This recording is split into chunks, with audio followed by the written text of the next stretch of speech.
5 on Your Sideline is sponsored by Seidenstricker Nobi John Deere.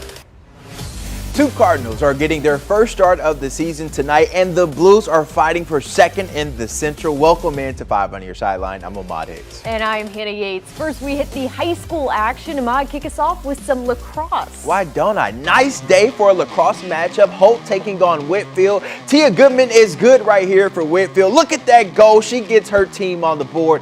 Then it's Addison home for Holt from close range. That's also good. Later on, it will be Ella Lowry, who benefits from good passing. Good passing always leads to something good, and here it is right here. Holt, they will score again. They go on to win 18-3.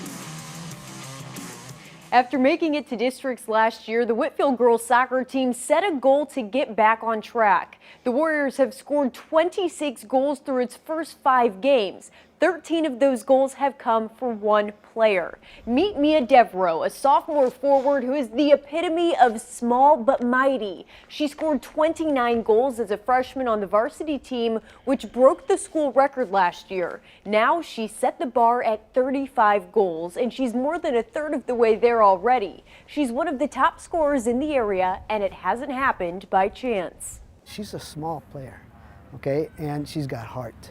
And you know, she doesn't say much, you know, she's real quiet. And so to get to know her, you watch her on the field. And so her ability, her speed is, if she gets a step on an opponent, very unlikely they're going to catch her. It makes me really happy, especially since I'm only a sophomore and I still have 2 more years to go, and I know that I can be even my own record. So it makes me, and especially since I've set a new record for this school, and so it's going to be really cool to see if anybody else can beat it or if I beat it myself. I don't think that's going to be beat as a freshman, and so she's got already 13 this year. So it doesn't happen, and so I'm so happy, so grateful, you know, so fortunate to have her on the team. Blazing a nice trail there.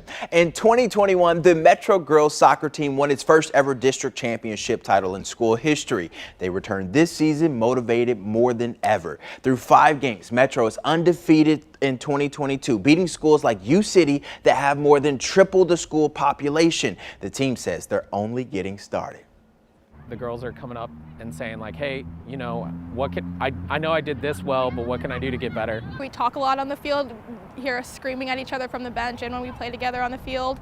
But we know that, I mean, no matter we're screaming at each other on the field, that's just because we all work together as a team, and when we all play good, then that translates into wins. So we all just know that really matters. So even though we're off to a great start, I'm really excited to see where they end up. You know, our seniors have set our goal for another district championship, and that's what we're working toward. But just seeing the growth every single day is the best part, and we're really excited for this game tomorrow. All right, can the Panthers remain undefeated today? Whitfield and Metro faced off. Here comes Mia. Her speed is unmatched. She cuts past the goalie and scores her first of the game. Whitfield goes up by 1. That's what he was talking about. And Metro gives it their best, but here she comes again like clockwork. No one can catch her, and she nets another as Whitfield wins this one 8-0. Speed kills, right? From the soccer fields to the hardwood, when it comes to good high school volleyball in our area, one should look no farther than the SLU Junior Bills program. That is because of their dominance under head coach Jeff Cheeks. The Junior Bills are on a remarkable run right now. Not only are they chasing their 4th consecutive state title, they are also trying to keep their win streak alive. With the win over Chaminade the other day, the Junior Bills have now won 115 sets in a row. Cheeks says what they are able to do speaks volumes to those who came before them and the foundation they built.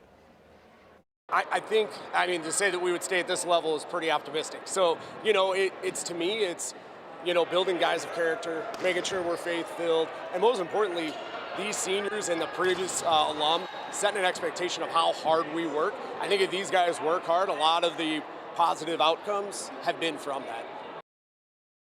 One Fort Zumwalt North basketball star is being courted like a king this week. The 6'10 senior Connor Turnbull will likely make his college decision sometime in the next week or so. Turnbull will be traveling all over the Midwest this week. He's at Butler today.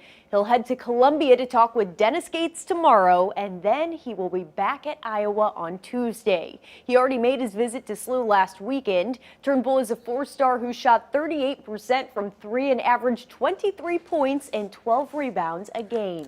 Hopefully he's racking up those frequent flyer miles. Now, you've heard the saying, if you build it, they'll come. Well, Will Franklin and Vashon Wolverines, they finished last season with a 9-2 record.